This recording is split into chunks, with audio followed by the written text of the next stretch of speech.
BJP के कैसे गले में दस्ती डाल के धवाले घुमाता। नंबर 18 ऐसा है जहां पर बीजेपी के कॉन्टेक्ट खड़े नहीं हुए, तो ये कंफर्म बात हो जाती कि मराठवाड़ा ये जो पार्टी है ये अशोक चौहान की है और अशोक चौहान ने ही इनको खड़े करा।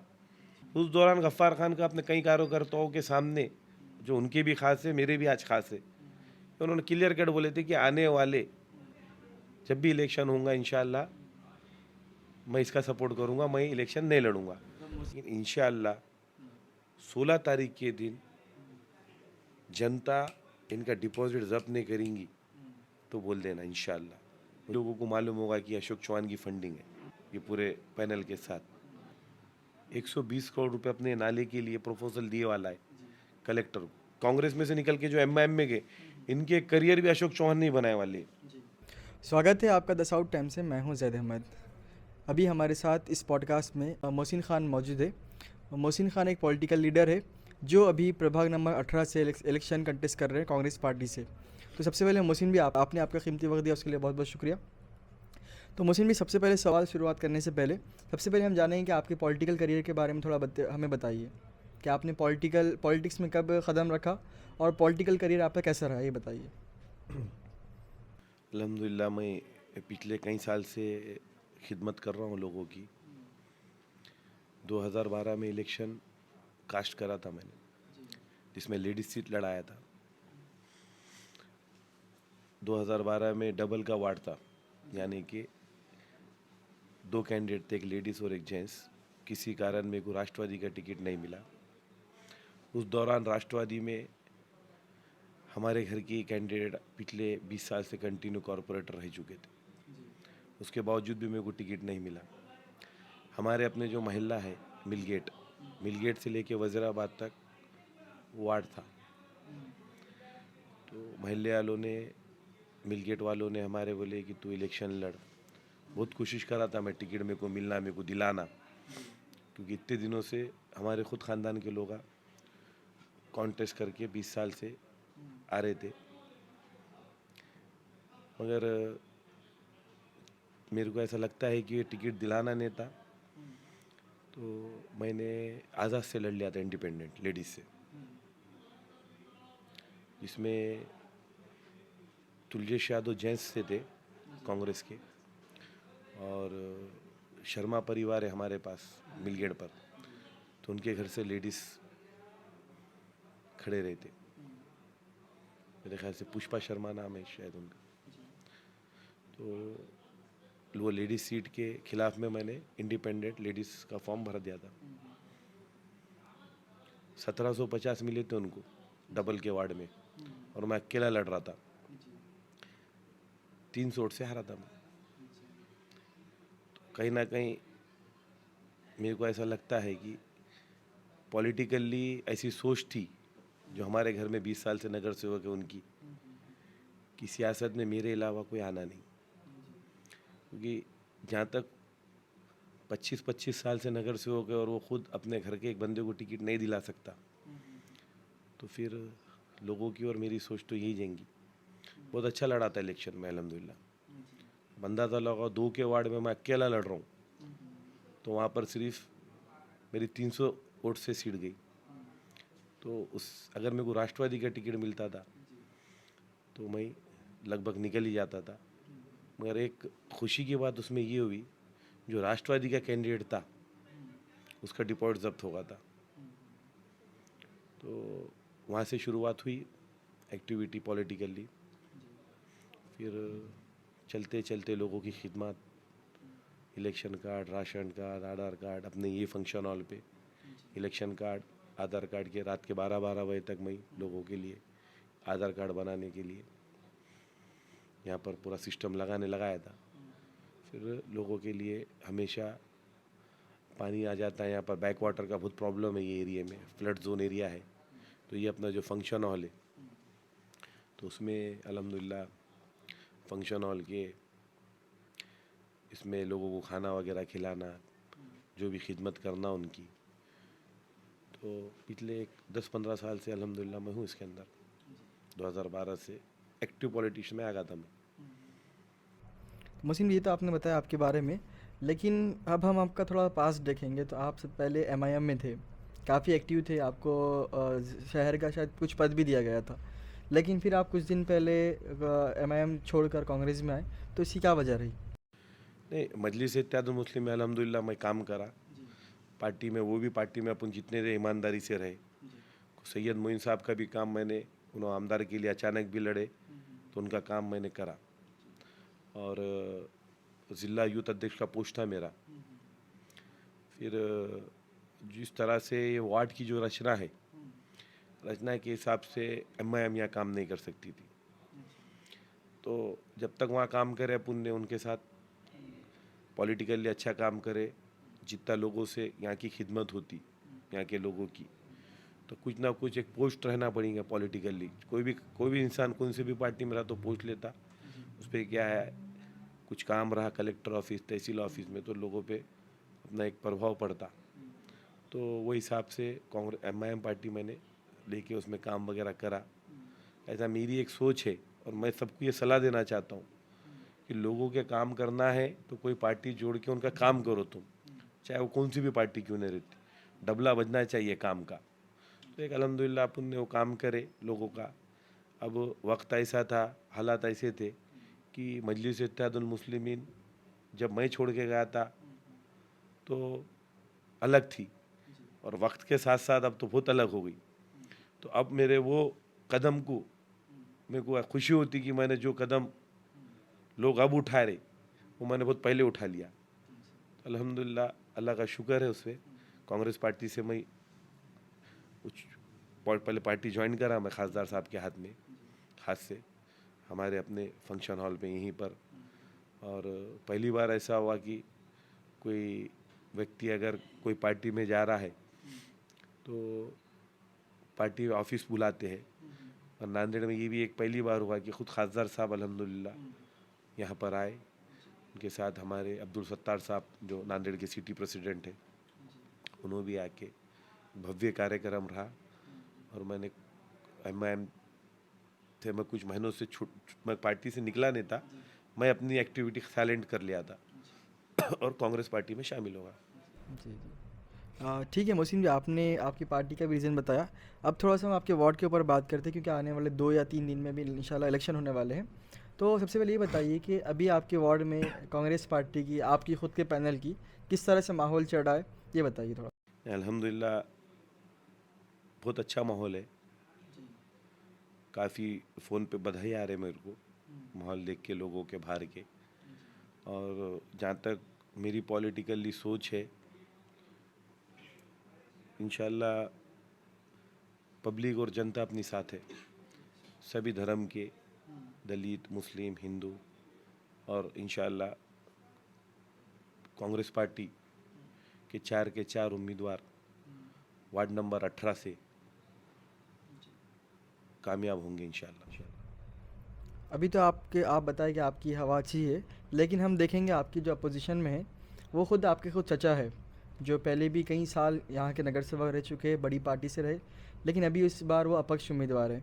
तो और दूसरी भी यहाँ पर पार्टीज़ यहाँ पर है, तो इन तमाम पार्टीज़ के रहते हुए, आपके खुद के चचा के रहते हुए, आप यहाँ से इलेक्शन कैसे जीत सकते हैं, ये ऐसा है, बहुत से लोगों को ये मालूम नहीं है कि गफ्फार खान साहब के मैं कभी खिलाफ नहीं हूँ। मैं हमेशा उनकी विचारधाराओं के खिलाफ हूँ। जो विचारधारा जो रहते पॉलिटिकली वो फेल है। जब जनता कांग्रेस पार्टी के साथ है तो वो जनता के खिलाफ जाते हुए दूसरे पार्टियों के साथ रहते। उनकी जो विचारधारा है उसके मैं खिलाफ हूँ। आज 2017 में जब उनको चांस मिला था कांग्रेस पार्टी से लड़ने का, उन्होंने कांग्रेस पार्टी के खिलाफ और अशोक चौहान के खिलाफ हमेशा उन्होंने खिलाफ रहे।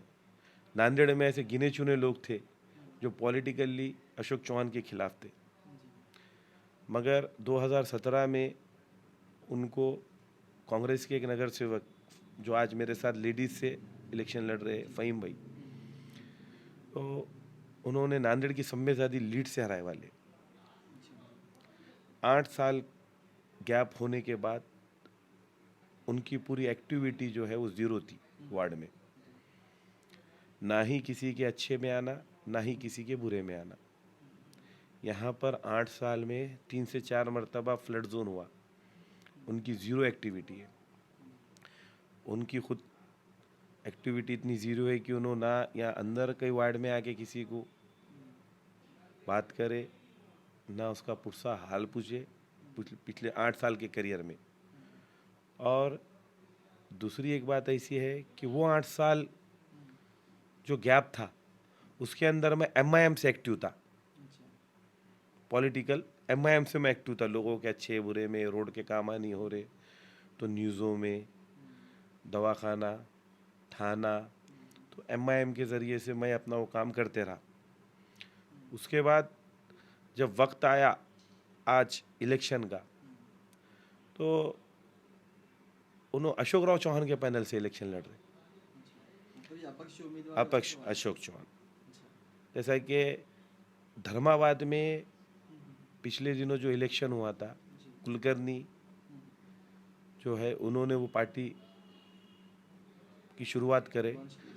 मराठवाड़ा नाम की कोई एक पार्टी है वो पार्टी से वो लॉन्च होने के बाद मुस्लिम और दलित समाज डायरेक्ट बीजेपी को वोट नहीं देता, तो उन्होंने वो पार्टी पकड़कर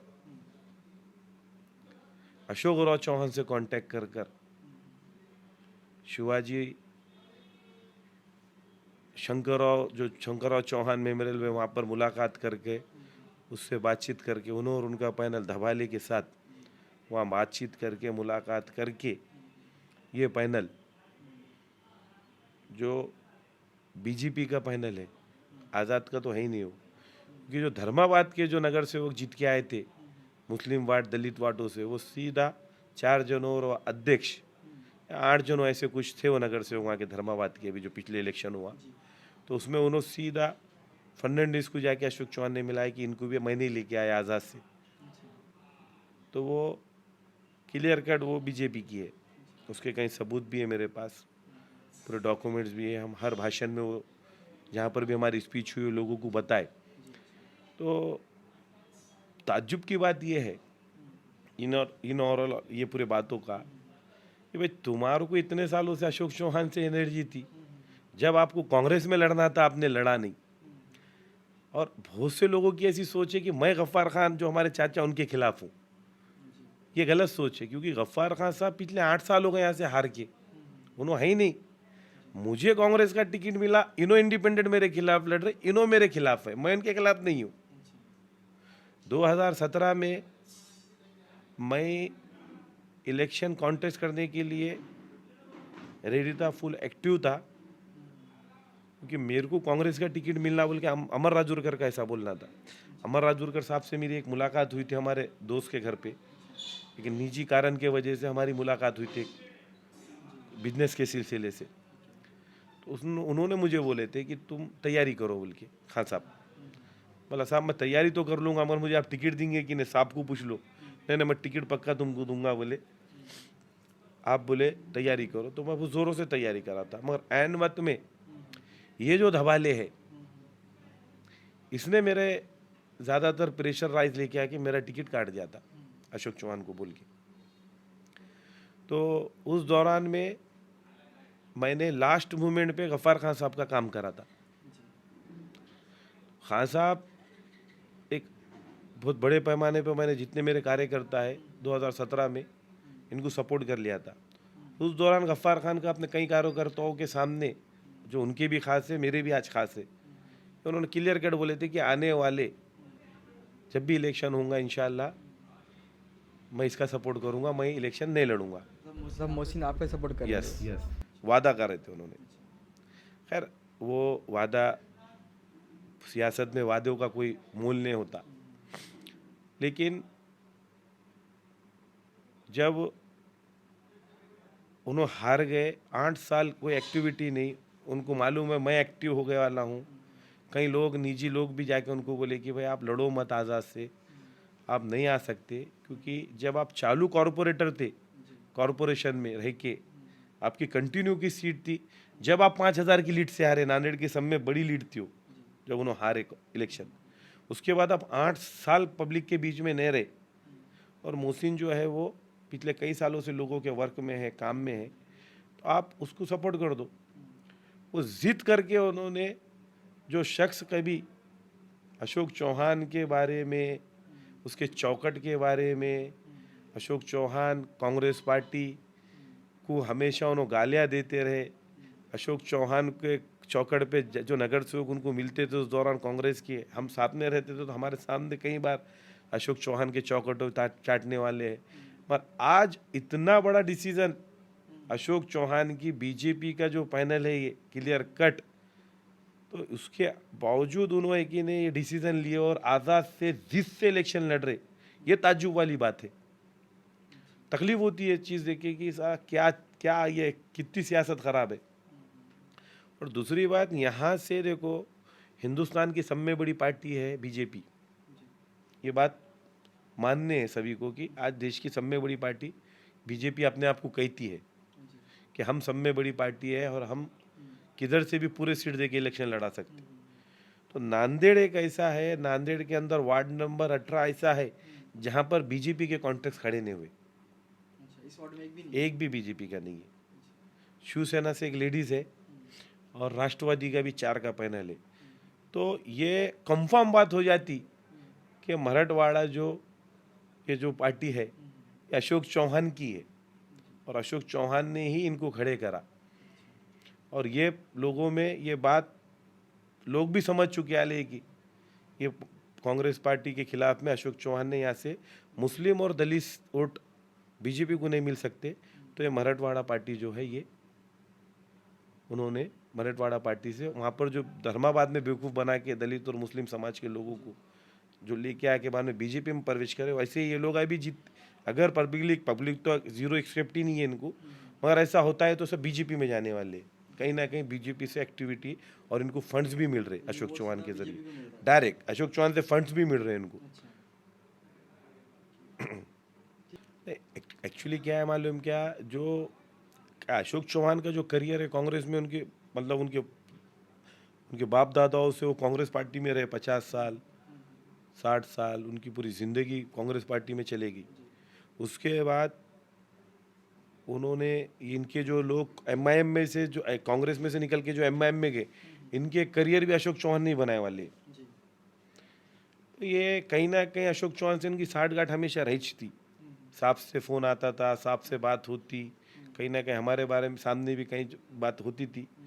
मगर ये जो एमआईएम पार्टी का और ये जो पूरा डायरेक्ट एमआईएम में ही जाना, तो कहीं ना कहीं एमआईएम पार्टी बीजेपी ये सब मिलके ये पूरा खेल चलाई और ये जग जाहिर है, ये क्लियर कट ये समझ नहीं आता कि ये भाई सब है, इसका कोई दो राय नहीं है, इसको ये इस बात को ना एक्सेप्ट करते हुए कि नहीं कि ये, क्योंकि इनके मकसूद सेठ जैसे शख्स का करियर, इतना बड़ा करियर उनका कांग्रेस में, एक रुआबदार लीडर, कई मिनिस्टरों से उनके कांटेक्ट कांग्रेस के ज़माने से उन्होंने है, हम खुद देखे हमारे अब्दुल शमीम साहब का मामला, कई बड़े बड़े कांग्रेस के धुरंधर लीडरों से उनकी मुलाकात, मिलना करना, उप महापौर बने, सभापति मिला।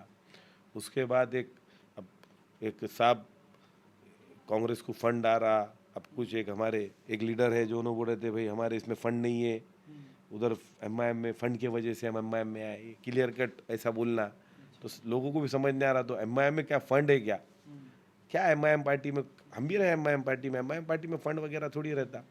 और वो शब्द जब निकल गए तो कहीं ना कहीं से फंड आ रहा है ऐसा समझना पड़ेगा, किसके इशारे पे काम हुआ, क्योंकि उन्होंने खुद बोल रहे कि भाई उधर फंड नहीं था इधर फंड है, तो उससे समझ रहा ना कि भाई ये क्लियर कट मालूम हो रहा है कि ये तो एक चंद 25-25 लाख भी अगर एक 4 आम नगर सेवकों को 25-25 लाख भी अगर फंड मिला, तो 25-25 लाख रुपए के लिए उन्होंने अपने ज़िंदगी भर का करियर ख़त्म कर डाले, वो थोड़ा समझना मुश्किल है, वो पॉलिटिकली इतना बड़ा डिसीजन। खैर, अब कांग्रेस पार्टी तो एक बड़ी पार्टी है, बहुत से जनों आते जाते, तो छोटे छोटे दुख है, कांग्रेस पार्टी ने बहुत बड़े बड़े दिग्गजों को दे के जाते हुए, खुद अशोक चौहान इतने बड़े लीडर है, उन्होंने चले गए। अभी जैसे कि एमआईएम का ये बोलना है कि अब हमारा मुकाबला जो है सीधा एनसीपी से और बीजेपी से है, तो ये बताइए कि क्या कांग्रेस का मुकाबला किससे, ये बताइए थोड़ा सा। बचकने बात है वो कि हमारा मुकाबला कांग्रेस से है ना, मुकाबला तो कांग्रेस ही रहेगा ना। राष्ट्रवादी पार्टी का तो कांग्रेस पार्टी कहाँ से ख़त्म होंगी, इंशाल्लाह नहीं होती कांग्रेस पार्टी ख़त्म। ये बचकने बात है ये कि कांग्रेस पार्टी ख़त्म हो गई, हमारा मुकाबला उनसे नहीं है। कांग्रेस पार्टी से मुकाबला है। और जहाँ तक मेरा को नॉलेज है, जितना मैं समझ सक रहा हूँ, उससे मेरे को ये महसूस हो रहा कि जो समाज है, समाज एमआईएम के पीछे नहीं है। मेरे को ऐसा जहाँ तक लगता है कि उनको समझ आने वाला है ये सब। बीच में थोड़ा कांग्रेस पार्टी का थोड़ा डगमगा रहे थे समाज के लोग, मगर अल्हम्दुलिल्लाह भी समाज जितना भी है, सेकुलर जो माइंड के लोग हैं, वो कांग्रेस के साथ बहुत ताकत से है। ठीक है, अभी हम फिर से आपके वार्ड की तरफ आते हैं, वार्ड के ऊपर बात करेंगे। तो ये बताइए कि आप इलेक्शन कंटेस्ट कर रहे हैं, आपके 4 पैनल है कांग्रेस के, तो यहाँ की जनता ने, यहाँ पर एमआईएम है, यहाँ पर बीजेपी आप ऐसे नहीं है, अपक्ष उम्मीदवार, अपक्ष जो पैनल है, तो ये लोग को पैनल बीजेपी का है, अच्छा डायरेक्ट बीजेपी को जी जी जी हाँ, तो ये जनता ने, यहाँ की जनता ने, यहाँ के लोगों ने आपको वोट क्यों देना चाहिए, बताइए। पिछले कई सालों से मैं काम कर रहा हूँ और लोगों के सुख दुख में हूँ। मैं ऐसा समझता हूँ कि सियासत में आना लोगों के सुख दुख के लिए आना। जिस दिन लोगों से या लोगों को अपने से मन भरगा तो पॉलिटिकल अपन छोड़ देना, ऐसा मेरा पहले से एक विचार है। और अल्हम्दुलिल्लाह काफ़ी तादाद में लोग अपने साथ है, अपने काम को देखते हुए पूरे पैनल के साथ है। और इंशाल्लाह आगे भी अपन कोशिश करेंगे लोगों के साथ अच्छे काम करने की। मोहसिन खान ने इस प्रभाग नंबर 18 के लिए क्या काम किया है, बताइए। मैं आपको शुरुआती में जो बोला कि मैं मेरे करियर की शुरुआती कामों से हुई, इलेक्शन कार्ड, आधार कार्ड, रोड वगैरह नहीं बने तो उसके बारे में हंगामा करना। ऐसा मिलगेट से जो एक रोड बहुत काफ़ी दिनों से ख़राब थी एक्सिस बैंक के बाजू से, तो उसका भी आंदोलन हम नहीं करे थे शुरुआत में कि भाई ये रोड का काम करना। ऐसे बहुत से काम करे लोगों के, पानी फ्लड जोन में ये फंक्शन हॉल में जो है खोल देता हूँ लोगों के लिए, यहाँ रहने करने की सुविधा है। फिर एनटीसी मिल का भी अपन बोलने लगाते, वो भी खोलने लगाते। तो ऐसे कई एक्टिविटी काम चालू ही रहते अपने लोगों के, अच्छे बुरे, हॉस्पिटल, अल्हम्दुलिल्लाह चलते रहते काम। ठीक है, नेक्स्ट क्वेश्चन की तरफ बढ़ते हैं हम। अगर सबसे बड़ा यहाँ पर जो मुद्दा है, यहाँ का जो मसला है, ये पानी वाला है, पूरग्रस्त वाला है। जब भी बारिश होती है, बरसात होती है, बाढ़ आती है यहाँ पर, तो मोहसिन खान के पास, कांग्रेस के पास क्या आइडिया है कि इसको ख़त्म करे, इसको कैसे सॉल्व करे। ये अच्छा सवाल है माशाल्लाह। इसके अंदर है कि नहीं, एक मसला ये है कि ये जो बैक वाटर का प्रॉब्लम है, तो हमारी ये आज से जब एक 20-25 दिन पहले ही हमारे खासदार, जो लाड़के खासदार रविंद्र चौहान साहब है, उनको बात करे तो उन्होंने हमें बोला कि 120 करोड़ रुपए अपने नाले के लिए प्रपोजल दिए वाला है कलेक्टर को। कलेक्टर साहब ने वो सेंटर को भेज दिया वाला है। तो इंशाल्लाह बहुत जल्द ये नाले का काम चालू होने वाला है। जो नाले का साइज़ छोटा है, ये बड़ा भी होगा और ऊपर से वॉल भी आने वाला है इसको। तो इंशाल्लाह आते बरोबर एक मिशन के तौर पे रोड, नाली, ये सभी काम हमको करना है, हमारे पूरे पैनल को करना है। ये मोहसिन भाई, जैसा कि आप खुद बताया कि आपने इस वार्ड में बहुत सारे काम किए, सोशल वर्क किए, तो मैं ये बताइए कि आप अब नगर सेवक का इलेक्शन यहाँ से लड़ रहे हैं, तो सबसे बड़े मुद्दे क्या है, सबसे बड़ी प्रॉब्लम क्या है जो यहाँ की जनता को फेस करना पड़ रहा है। पर सब में बड़ा मुद्दा ये पानी का ही है। ये साल तो 3 बार बाढ़ आ गई और पैसे एक बार सेंक्शन हुआ। जैसा आज बाढ़ आ गई तो 1 महीने के बाद फिर बाढ़ आ गई। जो पहला ही सेंक्शन नहीं हुआ पेमेंट लोगों का, उसके बाद दूसरी बार भी बाढ़ आ गई, तीसरी बार भी बाढ़ आ गई, तो बहुत परेशान हो जाते हैं यहाँ के लोग। तो ये जो है मुद्दा, ये इतना बड़ा है हमारे पास कि हमारे को ये दूर करना है। ये पहला काम है। दूसरा रोड वगैरह और नाली का जो है, तो क्लीन एंड नीट जिसको बोला जाता है, इंशाल्लाह वो काम करने की कोशिश करेंगे हम कि भाई बहुत से जगह पर कचरे के जो गाड़ियाँ है, टेंडर अभी बीच में आया, ये दौरान जो 3 साल का इलेक्शन जो गैप हुआ उसमें टेंडर आया, कितने गाड़ियाँ आ रहे मोहल्ले में, टेंडर में क्या था, वो सब देखा जाएगा। कि भाई आपने टेंडर देते होगा तो एक 27,000 के मोहल्ले में कितने गाड़ियाँ आना, 12 गाड़ियाँ आना तो 4 गाड़ियाँ क्यों आ रही, और बाकी के जो 8 गाड़ी है फॉर एग्जांपल, वो गाड़ी के पैसे किसको जा रहे। तो ऐसे सब चीज़ें गौर से देखेंगे, इंशाल्लाह लोगों के लिए काम करेंगे। और जो भी मसले मसाइल है, रोड नालियों के ज़्यादा मसले मसाइल रहते, जनता को रोड नाली और साफ़ सफाई होना, बाकी तो कोई इतना बड़ा कोई इशू नहीं है यहाँ पर। देखेंगे इंशाल्लाह। एक हॉस्पिटल का भी प्रपोज़ल है, एक टाँकी पानी की है, दुलेशा रहमान में थोड़ा पानी का प्रॉब्लम है, वहाँ पर टाँकी के बारे में भी बोले लोगों ने, तो वो भी काम करना है। ऐसे बहुत से लोगों की है। फिर एक कुछ लोग अभी मेरे पास आए थे कि एक सेंटर में एरिया में एक ऑफिस होना आपका, तो सेंटर में एरिया में एक ऑफिस डालने की सोच है बहुत जल्द इंशाल्लाह। तो करेंगे इंशाल्लाह, लोगों के लिए है। मोहसिन में जैसा कि ये जो एरिया है आपका बहुत इसकी हालत बहुत खस्ता हालत है और ये पिछड़े एरिया में आता है क्योंकि यहाँ पर डेवलपमेंट कुछ भी नहीं, गरीब लोग यहाँ पर रहते हैं। तो इस वार्ड के लिए, यहाँ के लोगों के लिए, यहाँ के फ्यूचर के लिए, यहाँ के बच्चों के लिए आप क्या कर सकते हैं अगर आप जीत के आते हैं तो? एक कॉरपोरेटर क्या करेगा, ज़्यादा से ज़्यादा यहाँ की जो बच्चों का जो साथ है, नौजवानों के लिए बहुत से कॉरपोरेशन में फंड्स आते, गाड़े वालों के लिए आते कि भाई फ़ोटोज़ उतारे उनके सामने, जिसका गाड़ा है 12,000 रुपये, इससे पहले मैंने दिलाया था कॉरपोरेशन से फंड आते हॉकर्स के लिए। तो वो चीज़ें देखना पड़ेगा। फिर बाद में इनके जो बच्चों के जो एजुकेशन के जो मसले हैं, एडमिशन्स के मसले, इंशाल्लाह वो भी करेंगे अपन। और फिर बाद में इनकी जो नौकरी वगैरह रहता लोगों के लिए, तो प्राइवेट सेक्टर्स में ऐसे कुछ लिंक्स है अपने, अल्हम्दुलिल्लाह आगे चल के वो भी करेंगे इंशाल्लाह। लोगों के लिए आगे चढ़ बढ़ के बच्चों को, जो ग्रेजुएशन है बच्चे, MBA करे वाले बहुत से लोग बच्चे खाली है, तो उनके लिए कोशिश करेंगे। है कुछ आइडिया दिमाग में, इंशाल्लाह यूज़ करेंगे। हमारा आखिरी सवाल आपसे ये है, हमारे इस पॉडकास्ट के ज़रिए से आप आपके वार्ड के लोगों को क्या आह्वान करना चाहते हैं, क्या संदेश देना चाहते हैं कि वो आपको वोट क्यों दे? मैं तो सभी लोगों से हमारे वार्ड नंबर 18 की कहना चाहता हूँ कि अल्हम्दुलिल्लाह हमारे 4 के 4 पैनल को 15 तारीख को आप वोट करें, और इंशाल्लाह जो उम्मीद आप एक नगर सेवक से रखते हैं कि नगर सेवक हमारे सुख दुख में आना, हमारे लोगों के काम करना, हर चीज़ पुलिस स्टेशन से लेके थाना दवाखाना जो बोलते हैं उसमें इंशाल्लाह हम खांदे को खांदा मिला के उनके सुख दुख में रहेंगे। हम चारों के चारों नगर सेवक इंशाल्लाह एक अहम बना के लोगों का काम करेंगे। तो मैं आने वाले 15 तारीख को सबसे दरख्वास्त करता हूँ हमारे वार्ड नंबर 18 से जितने भी लोग हैं कि वो आप जाइए और कांग्रेस पार्टी को 4 के 4 वोट देके जिताइए, और जो बीजेपी का पैनल है उसको बताए उसका डिपॉजिट जब्त कर दीजिए। मोहसिन भाई, अभी जैसा कि इलेक्शन का माहौल है, हर पार्टी वाला दूसरे पार्टी को, अपने अपोजिशन को बुरा बुरा कहता है, तो आपके बारे में बहुत सारे जो कैंडिडेट्स हैं आपके अपोजिशन वाले, वो आपके बारे में अलग अलग इल्ज़ामात लगा रहे हैं, बुरा भला कह रहे हैं, तो ये चीज़ें जो आपके साथ हो रही है तो इसके ऊपर आप क्या कहें? एक्चुअली कैसा है, अपोजिशन में तो किसी की ताकत नहीं है मेरे बारे में भला भला बोलने के लिए, क्योंकि मैं जब तक मैं पॉलिटिकली भी और इसलिए भी मैं नॉर्मली सबसे अच्छा ही रहता हूँ, कौन सी पार्टी में रहता हूँ, मेरा रिलेशन मेंटेन करता हूँ मैं।